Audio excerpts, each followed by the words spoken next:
Om Namah Shivaya. Welcome in my Kailas Mansarovar Yatra. My Kailas Mansarovar Yatra along with disciple of Devraha Baba, Swami Radha Krishna Ji, and a senior monk of Yogda Satsang Society of India, Swami Krishnanand Ji, was completed in recent past. It was great blessing and grace of Lord Shiva that I got such a beautiful company of saints and could complete the once in lifetime yatra. Swami Radha Krishna Ji is a direct disciple of great Devraha Baba, who in turn was a disciple of Mahavatar Babaji and has done this parikrama more than 37 times as a leader of yatra. Swami Krishnanandji is a disciple of Paramhansa Yogananda and a very senior monk of Yogda Satsang Society of India. Swami Radha Krishna Ji was leader of our big group, and many Mahamandaleshwar of different ashram were also in this group. We were 101 yatris altogether, and Swami Radhakrishna Ji gave a red scarf bearing likeness of Lord Shiva, the mantra Om Namah Shivaya to all of us, along with complete information about the yatra. Our yatra started from Nepal and we arrived first at Kathmandu. After the immigration formalities, we stayed in a hotel which was previously selected by Swamiji, and apart from this, Swamiji arranged everything for the trip and he took care of our personal preferences and demands too. We had one day free to roam around in Kathmandu and for darshan of Kali temple and Pashupatinath blessings, as well as last minute purchases. We received detailed briefing by the proprietor of Kailash Trek Private Limited Company, who was selected by Swamiji for organizing the yatra. We were told about dresses to wear, places to stay, and probable toilet facilities, as well as special problems associated with high altitude area, trekking, and yatra.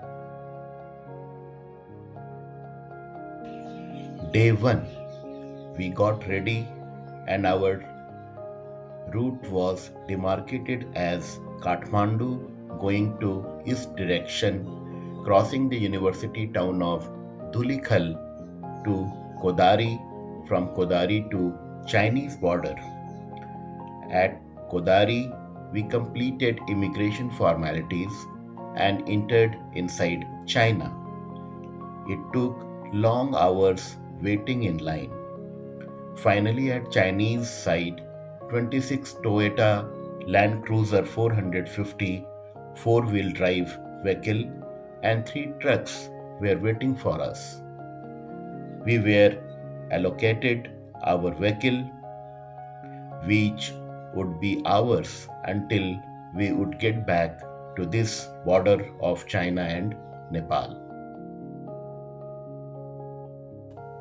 We received Sherpas, local porters, too, for help by the company and carriage of our luggage.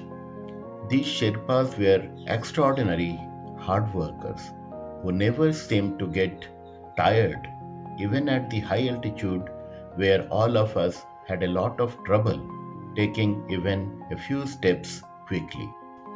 Our destination for first day was Nilam, a small town at the height of 12,500 feet, and we traveled 155 km today from Kathmandu, which is at a height of 4,000 feet. We stayed at first night at Nilam, and our height increased from 4,000 feet to 12,500 feet in just one day of journey. Day 2. Today we got free day for the purpose of high altitude acclimatization and slow hiking in a hill just behind our hotel was preferred by all of us. We climbed slowly, and when we reached the top of hill, it opened before us a vast panorama of snow-clad mountains, peaks, and valleys all around. There were wildflowers of different types all over the hill, with some yaks and horse grazing here and there. So on second day we were in Nilam only, and all of us stayed here for the purpose of acclimatization, which was essential for further yatra. Day 3. We started early in the morning from Nilam. The local time was Shanghai Standard Time, which is 2 hours 45 minutes ahead of Indian time. It was dark outside when we started from Nilam. Then, when the dawn came with the first rays of sun, the Himalayas became visible and snow peaks started glowing in the golden rays. And it was a breathtaking experience altogether. We could see the mountain range of Shisha Pongma stretched from horizon to horizon. The tallest peak of this is 26,500 feet high. In the evening, we reached Saga County town. This place was much developed with good hotels and nice toilet facilities too. It was placed at an altitude of 16,000 feet. The altitude effect started, and many of us started having headache, nausea, and loose motion too. So we took the preventive medication. On third day, we spent our night at Saga County town. Day 4. We started comfortably today from town Saga. We moved slowly and stayed in a small village Parayang in the evening. All the houses were made of sun-baked mud bricks with mud used as mortar between them. I had never seen the sky so beautifully lit by the stars and the colorful Milky Way, fully visible from horizon to horizon. Day 5. We started very early from town Saga with aim of reaching Mansarovar Lake by today evening. The distance of Nilam to Mount Kailash is 800 km. We were blessed to have clear weather, deep blue skies, and with only few puffs of clouds here and there. After several hours of travel, we reached a place from where we could see Mount Kailas as well as Mansarovar Lake too. It was an emotionally overwhelming experience for all of us as some started prostrating on the ground, few hugging each other, and few weeping in happiness and excitement. It was a sight worth remembering entire lifetime. On the site of Mansarovar rises a majestic range called Gudla Mandata. Its peak is 25,000 above sea level. Several rivers originate from this range, including Brahmaputra. King Dasarath is said to have done tapasya here. It is the snow melt from this mountain that feeds Mansarovar. We traveled along the lake by road to a place called Chu Gonpa, which is a Buddhist monastery on the bank of Lake Mansarovar. In mythology, story goes like this. Gudla Mandata was a great devotee of Lord Shiva and did many years of austerities to make him happy. Lord Shiva became happy with his devotee and gave him place in front of Mount Kailas as per his desire. You can see there is no sharp peak in this range, and it is an expression of his humility and respect for Lord Shiva. In this process, we covered half of the parikrama of the holy Mansarovar Lake. Mansarovar Lake has perimeter of 88 km. The majestically calm and dignified Mansarovar Lake, like a bluish green emerald or a pure turquoise set between two mighty mountains, Mount Kailas in the north and Gudla Mandhata in the south. The word Mansarovar is derived from the Sanskrit word man, meaning mind, and sarovar, meaning lake or body of water. Legend states that Lord Brahma's son spent 12 years performing austerities on the land at Mansarovar, but lacking a sufficient site to perform their rites, they appealed to their father for help, and Lord Brahma created the sacred lake. The gods are believed to bathe every morning in the lake between 3 a.m. and 5 a.m., and this time is called Brahma Muhurt. Mansarovar is situated at a height of 15,060 feet with a circumference of about 88 km and a depth of 90 meter. The lake freezes in the winters and melts only in spring. Mansarovar is the highest body of fresh water in the world. Its water glisten a clear blue near the shores and a deep emerald green in the center and are believed to possess miraculous healing properties. Bathing in Mansarovar is said to guarantee passage to heaven, and drinking its water is said to release the sins of 100 births. Mansarovar Lake is origin place of four main rivers Satluj, Indus or Sindhu, Brahmaputra and Karnali. It is a holy place for Hindus, Buddhist, Jainism and in Manoism. Some local deer, blue sheep crossed our path when we were crossing Mansarovar Lake. East of Mansarovar lies Rakshastal, also called Ravankund. Rakshastal is the lake where Ravan is said to have done penance to invoke Lord Shiva. The taste of water of Mansarovar lake is sweet, while the taste of Rakshastal is salty.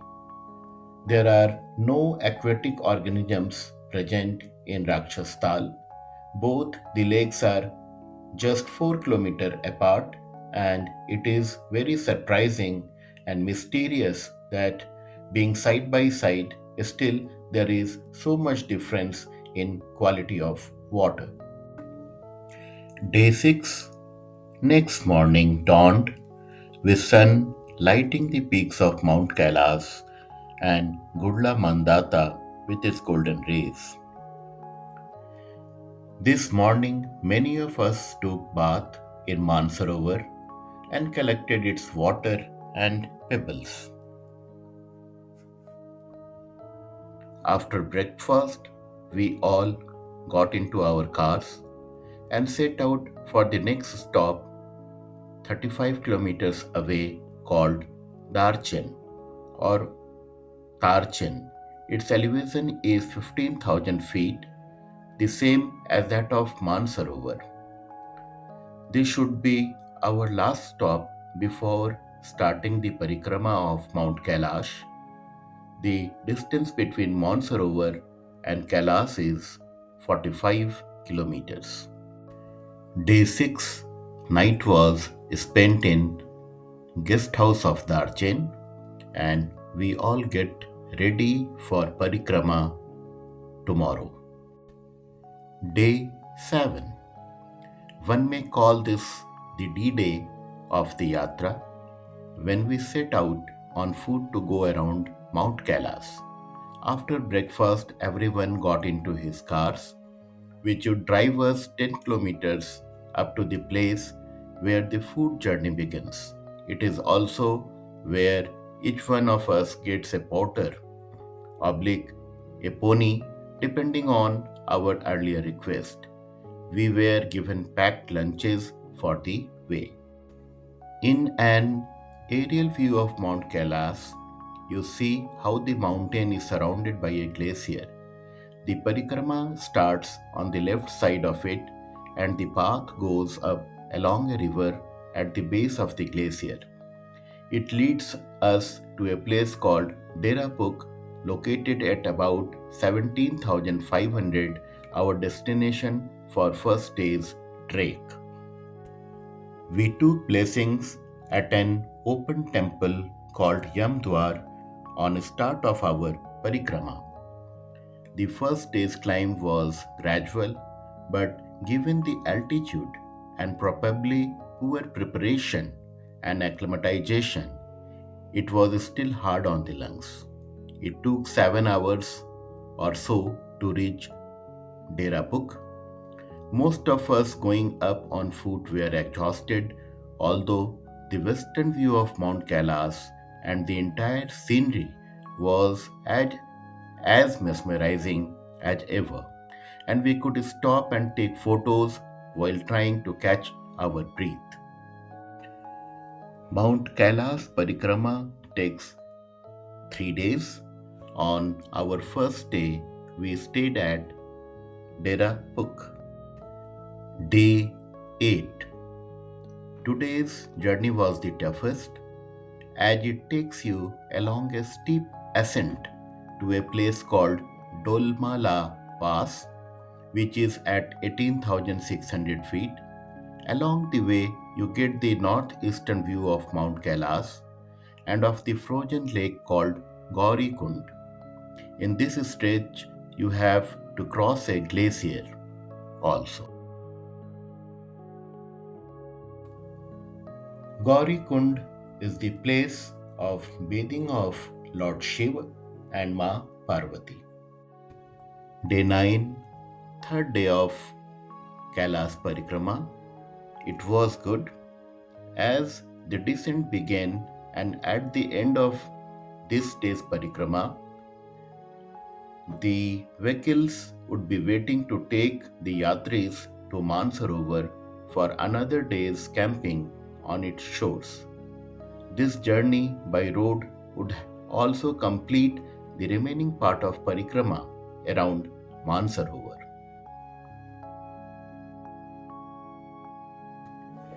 Swamiji arranged accommodation in several tents at the bank of Mansarovar lake by a private agency. This day was Mauni Amavasya, and under the leadership of Swamiji, we performed puja, havan, and tarpan ceremonies under a big tent. A day considered most auspicious for making offerings to ancestors for their liberation. Swamiji had also gotten made a very special Shivalinga of mercury, weighing over 26 kgs, and had it transported to Mansarovar. He got it installed by Swami Krishnanandji and other Mahamandaleshwars of other ashrams accompanying us.